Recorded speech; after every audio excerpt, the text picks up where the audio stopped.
Youth Congress പ്രവർത്തകരായ ശരത് ലാലും കൃപേഷും കൊല്ലപ്പെട്ട കേസിൽ മുൻ MLA ഉൾപ്പെടെ 14 പ്രതികൾ കുറ്റക്കാരാണെന്ന് വിധിച്ച കോടതി വിധി ഈ നാട്ടിലെ സാധാരണക്കാരന് നിയമത്തിലുള്ള വിശ്വാസം കൂടിയാണ് ഊട്ടിയുറപ്പിക്കുന്നത്.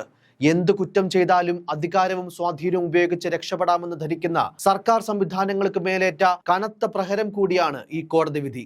CBI അന്വേഷണത്തിനെതിരെ ലക്ഷങ്ങൾ മുടക്കി സംസ്ഥാന സർക്കാർ പോയത് സുപ്രീം കോടതി വരെയാണ്. ഒടുവിൽ 5 വർഷങ്ങൾക്കിപ്പുറം കൃപേഷിന്റെയും ശരത് ലാലിന്റെയും കുടുംബം പൊഴിച്ച തോരാ കണ്ണീരിനും പ്രാർത്ഥനകൾക്കും ഒടുവിൽ നീതി നടപ്പിലായി.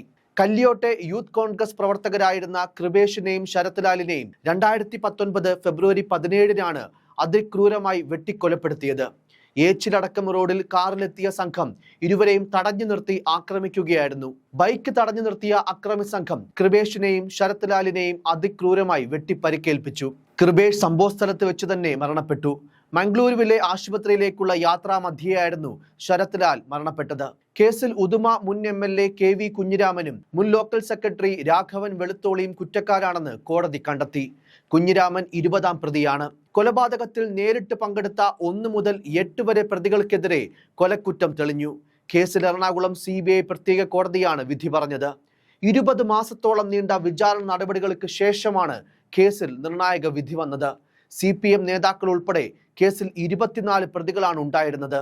ആദ്യം ലോക്കൽ പോലീസും പിന്നീട് ക്രൈംബ്രാഞ്ചും ഒടുവിൽ CBIയുമാണ് കേസ് അന്വേഷിച്ചത്. ഹൊസ്ദുർ കോടതിയിൽ ക്രൈംബ്രാഞ്ച് കുറ്റപത്രം സമർപ്പിച്ചുവെങ്കിലും തുടർ നടപടി തുടങ്ങും മുൻപേ ഹൈക്കോടതി കേസ് CBIക്ക് വിടുകയായിരുന്നു.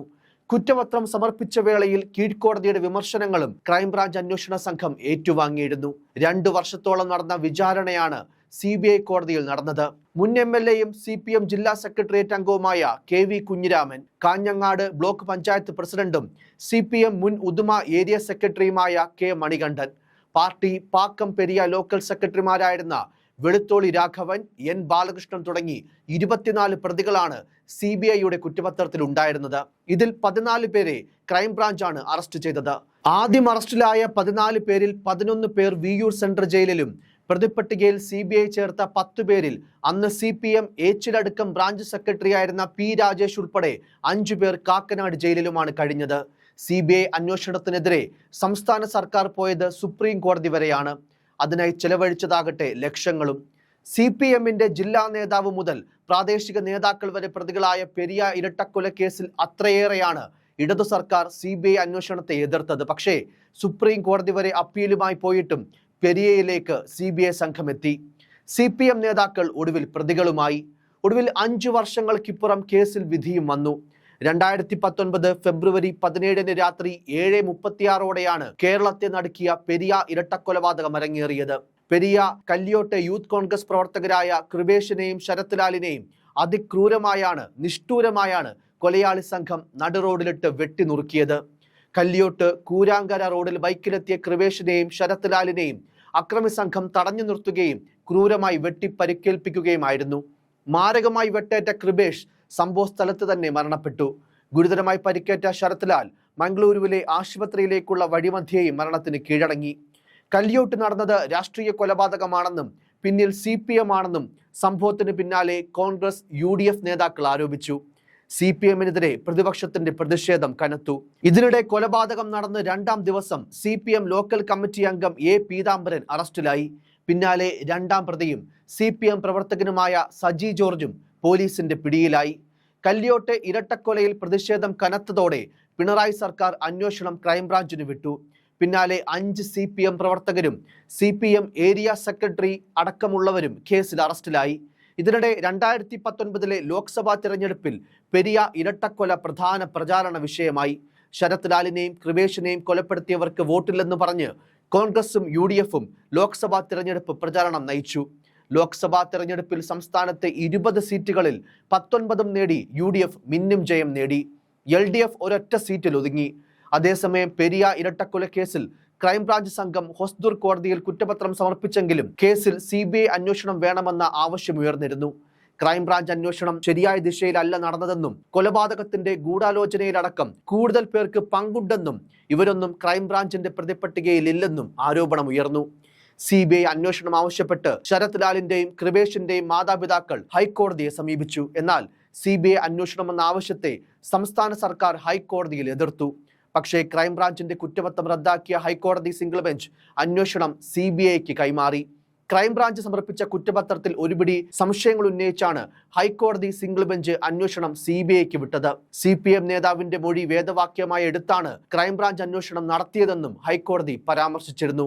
ഹൈക്കോടതിയിൽ നിന്ന് ഇരട്ടപ്രഹരമേറ്റിട്ടും പെരിയ ഇരട്ടക്കൊലക്കേസിൽ CBI വേണ്ടെന്ന് തന്നെയായിരുന്നു ഇടത് സർക്കാരിന്റെ നിലപാട്. CBI അന്വേഷണത്തെ എന്തു വില കൊടുത്തും എതിർക്കാൻ തന്നെയായിരുന്നു സർക്കാരിന്റെ തീരുമാനം. CBI അന്വേഷണത്തിനെതിരെ സുപ്രീം കോടതി വരെ പോകാനും സംസ്ഥാന സർക്കാർ ഒട്ടും മടിച്ചില്ല. ഹൈക്കോടതി ഡിവിഷൻ ബെഞ്ച് ഉത്തരവിനെതിരെ 2020 സെപ്റ്റംബർ 12-നാണ് സംസ്ഥാന സർക്കാർ സുപ്രീം കോടതിയിൽ അപ്പീൽ നൽകിയത്. സർക്കാർ അന്വേഷണത്തെ എതിർത്ത് സുപ്രീം കോടതിയിൽ അപ്പീൽ നൽകിയതോടെ ശരത് ലാലിന്റെയും കൃപേഷിന്റെയും മാതാപിതാക്കളും സുപ്രീം കോടതിയെ സമീപിച്ചു. ഒടുവിൽ 2020 ഡിസംബർ 1-ന് സുപ്രീം കോടതിയിൽ നിന്ന് സംസ്ഥാന സർക്കാരിന് തിരിച്ചടിയേറ്റു. പെരിയ ഇരട്ടക്കൊലക്കേസിൽ CBI അന്വേഷണത്തെ എതിർത്തുള്ള സംസ്ഥാന സർക്കാരിന്റെ അപ്പീൽ സുപ്രീം കോടതി തള്ളി. കേസ് CBIക്ക് വിട്ട ഹൈക്കോടതി ഉത്തരവ് സുപ്രീം കോടതിയും ശരിവെച്ചു. പെരിയയിൽ അന്വേഷണം ഏറ്റെടുത്തതിന് പിന്നാലെ CBI സംഘം അതിവേഗം നടപടികളുമായി മുന്നോട്ട് നീങ്ങി. CBI തിരുവനന്തപുരത്ത് യൂണിറ്റിനായിരുന്നു അന്വേഷണ ചുമതല. SP നന്ദകുമാരൻ നായരും DYSP TP അനന്തകൃഷ്ണനുമായിരുന്നു അന്വേഷണ ഉദ്യോഗസ്ഥർ. അതേസമയം കേസ് ഏറ്റെടുത്തിട്ടും നേരത്തെ അന്വേഷണം നടത്തിയ ക്രൈംബ്രാഞ്ചിൽ നിന്ന് കേസുമായി ബന്ധപ്പെട്ട രേഖകൾ ലഭിക്കാത്തത് CBI അന്വേഷണത്തെ വൈകിപ്പിച്ചു. 7 തവണ ആവശ്യപ്പെട്ടിട്ടും ക്രൈംബ്രാഞ്ചിൽ നിന്ന് കേസ് ഡയറിയും മറ്റു രേഖകളും കൈമാറിയില്ല എന്നായിരുന്നു CBI പറഞ്ഞിരുന്നത്.